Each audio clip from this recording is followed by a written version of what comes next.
எதுவுமே கிடையாது. வேளாண்மையை கைவிட்ட எல்லா நாடுகளும் பிச்சை எடுக்குது. இப்படிதான் வளர்ச்சி வளர்ச்சி வளர்ச்சின்னு போச்சு. வெனிசுலா ஒரு கம்யூனிஸ்ட் வந்தான் சாவேஸ். கடைசி என்னாச்சு வெனிசுலா உங்களுக்கு தெரியுமா இல்லையா? அண்ணன் சொல்றேன் போய் தட்டி பாரு வெனிசுலா அப்படின்னு. இங்க பாரு, தொழிற்சாலை தொழிற்சாலை தொழிற்சாலை வேலை வாய்ப்பு தொழிற்சாலை வேலை வாய்ப்பு வேலை வாய்ப்பு வேளாண்மை விட்டு போயிட்டு கடைசி என்ன தெரியுமா? என்ன முடிவு பண்ண தெரியுமா?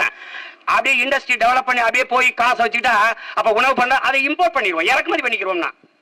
உலகத்தில் எல்லா நாடுகளும் இறக்குமதி பண்ணிக் கொள்வோம் என்று நினைத்தால் எந்த நாட்டில் இருந்து இறக்குமதி செய்வாய்? எல்லா நாடும் விட்டுருச்சு வேளாண்மையை. எந்த நாட்டில இருந்து வரும்? எந்த நாட்டில இருந்து வரும்? நான் கேட்கறதுக்கு பதில் சொல்லு. கடைசி என்னாச்சு வேளாண்மை சொல்லல. கட்டு கட்டா நீங்க நம்ப முடியாது என் உடன் பிறந்தார்களே, என் உயிருக்கு சொந்தங்களே, தெருவுல பூரா பணம் மிதிச்சுக்கிட்டு ஓடுறான். பணத்தை குடிஞ்சு ஒருத்தனை எடுக்கல. ஏன்னா பணத்தால பயன் இல்ல, சாப்பிட ஒண்ணும் இல்ல.